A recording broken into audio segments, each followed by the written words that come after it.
On Tuesday night, authorities began searching the Cuyahoga River and Lake Erie after learning that a Cleveland man who had left Merwin's Wharf in a kayak at 7 p.m. had not returned. The search included a Coast Guard helicopter, but authorities say there was no sign of 42-year-old James Manning or his kayak. However, that would change at daybreak, thanks to two men from Bedford Heights.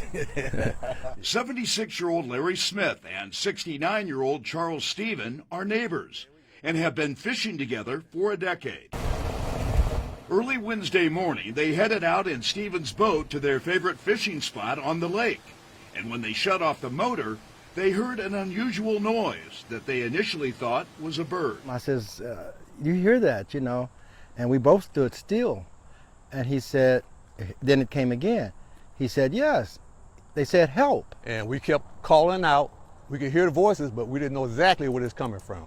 So we tried to pinpoint the sound and go out towards it. And when they got near the 5-mile crib, they once again cut the engine. And we stood still. Then all of a sudden, we heard, help, and an arm go up out the water. But as the arm went up, it went down, and he disappeared again. The two men say they saw a red object bobbing in the water and steered the boat toward it. This is the weird part of it all. We followed it to this particular thing, and when we got there, it wasn't there, but he was. James Manning was clinging to a plastic bucket, and the two men used teamwork to pull him out of the water into the boat. You don't expect something like that, to find something like that. And I was just in shock, and at the same time, I was glad because I was there. He said, thank you. And we said, man, how long have you been out there? And he said he'd been out since 7 o'clock the day before. James Manning told the two men that he was not wearing a life jacket when he left Merwin's Wharf, and after reaching the lake, the kayak took on water and sank.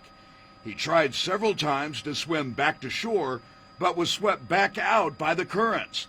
And just when he was losing strength after treading water for so long, that bucket floated by and he grabbed a hold of it. What could I think of that? I mean, that's, I think he owed a lot of debt to his God.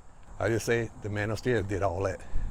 That's why I say he put us there, he showed us the way, so that was all his doing. We spoke with James Manning's girlfriend. She says he is exhausted and recovering at home.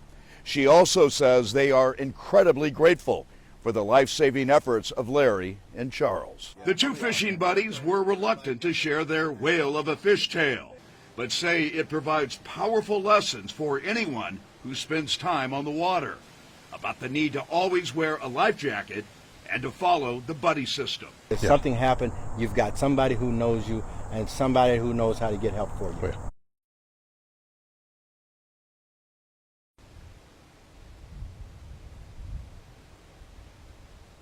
Jack Shea, Fox 8 News in Cleveland.